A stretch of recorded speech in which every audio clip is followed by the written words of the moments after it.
The conference room of TechCore Systems looked like a battlefield after a crushing defeat. Red lines and collapsing graphs filled the massive digital screen at the end of the table. Numbers blinked like emergency sirens, screaming disaster. The silence was heavy, broken only by the squeak of leather chairs when someone shifted nervously. At the head of the table sat Richard Miller, Billionaire CEO of one of America's largest financial software companies. His forehead rested in his palms, his voice trembling as he muttered, 48 hours. If we don't fix this flaw in the banking platform, the $200 million contract with the Federal Reserve is gone. And if that happens, this company collapses. 15 of the best-paid engineers in the country were in the room, each earning more than $30,000 a month, yet not one had a solution. For 3 straight weeks, they had worked night and day, trying to fix a mysterious flaw. After exactly every 1,000 transactions, the system would crash. Billions of dollars were at risk, and nobody could figure out why. Just when despair had swallowed the room, a calm, unexpected voice broke through the tension. I know where the problem is. Every head turned toward the doorway. Standing there was David Johnson, 52 years old, wearing a navy blue janitor's uniform, still damp with sweat from mopping the hallways. In one hand, he held a squeegee. In the other, a worn leather notebook. His eyes looked tired, but strangely calm, as if he had survived storms worse than this one. The newly hired Chief Technology Officer, Dr. William Carter, laughed with open contempt. Really? Now we're taking coding advice from a janitor? But David didn't flinch. He walked to the whiteboard, picked up a marker, and began to sketch a diagram. Within seconds, 3 engineers leaned forward, frowning, suddenly interested. The flaw isn't in the new code, David said firmly. It's in the integration with your legacy system. You've been searching in the wrong place for 3 weeks. Richard lifted his head, his bloodshot eyes fixed on the janitor he had barely noticed in 5 years. Go on, he whispered. David pointed to a line of code on the projector. Here, the memory buffer isn't fully clearing. After every 1,000 operations, leftover data corrupts the next cycle. That's why the system always crashes at exactly the same point. The silence shifted from despair to stunned disbelief. Dr. Carter's face burned red. That's absurd. How could a janitor know something 15 expert engineers couldn't? David's calm gaze didn't waver. Because sometimes the people on the outside see what those on the inside cannot. The room froze. Engineers exchanged glances. Could this man be right? Carter sneered, circling David mockingly. MIT? Stanford? Or the University of YouTube? What's your degree, Mr. Janitor? But David's voice remained steady. I had 15 years of experience. Before. That single word, before, hung in the air like a shadow.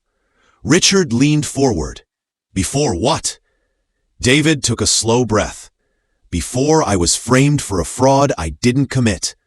Before I lost everything. My position, my home, my family.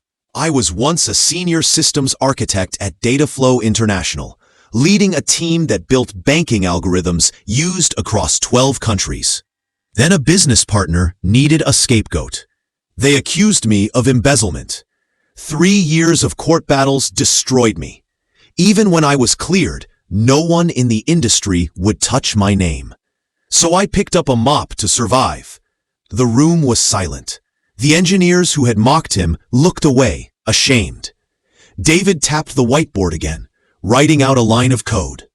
Buffer overflow, line 347, dynamic memory versus static cleanup.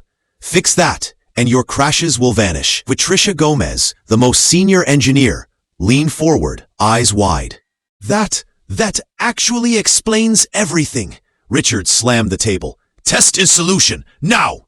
An hour later, the results filled the screen. 0 crashes in 5,000 test transactions. Gasps filled the room. Patricia whispered, "My God, he was right." Richard turned to David. "How did you see this when none of us could?" David opened his notebook, its pages yellowed, covered with diagrams and calculations. "Because I never stopped studying.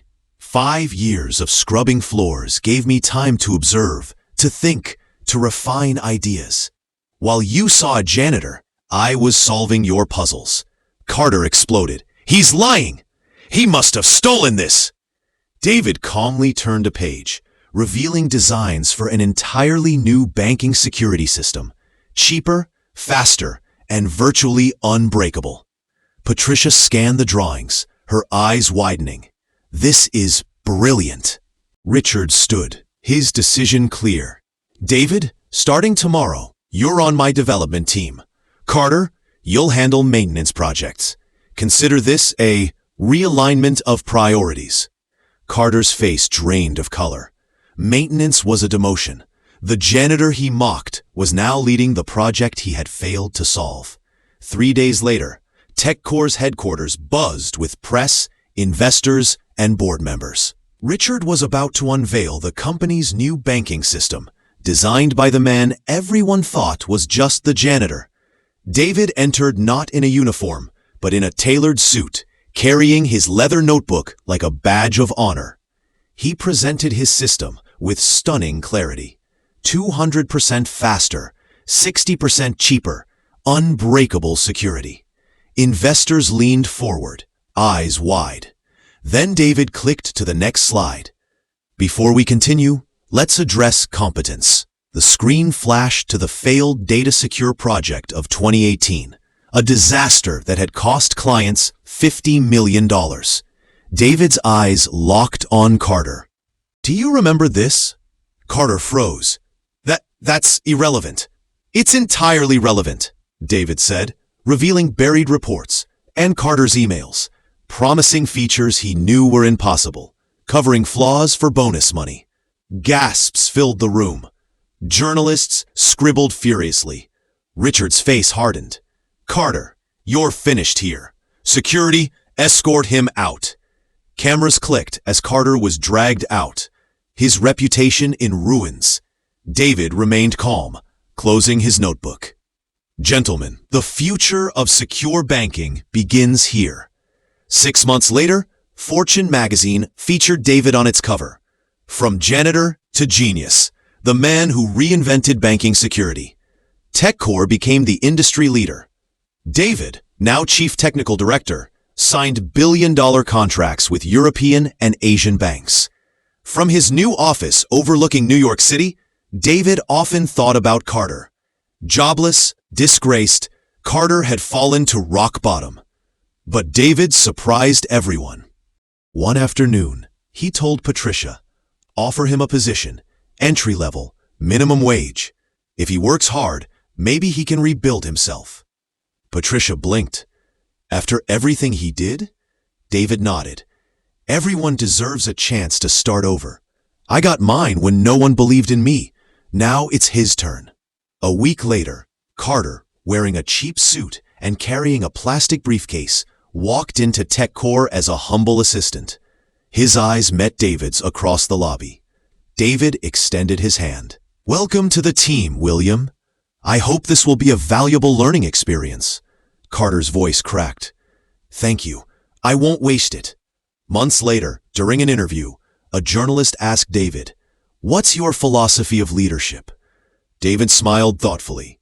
True revenge isn't destroying those who wronged you. It's building something so extraordinary that your success becomes their mirror. It's proving that talent, character, and determination matter more than background or title. Prejudice tried to make me invisible, but invisible people see and hear everything. That's why humility is the foundation of greatness. Back at the office, Carter overheard these words. His eyes watered. For the first time, he realized that the man he had ridiculed had chosen forgiveness over destruction. David returned to his desk, gazing at the skyline. From janitor to visionary, his journey wasn't just about technology. It was about proving that real strength isn't in revenge. It's in resilience, humility, and lifting others when you've already risen. And so the story ends with a question for you. Have you ever been judged unfairly because of your job, your appearance, or your background?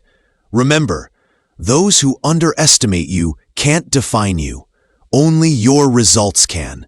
Determination and integrity will always take you further than arrogance ever could.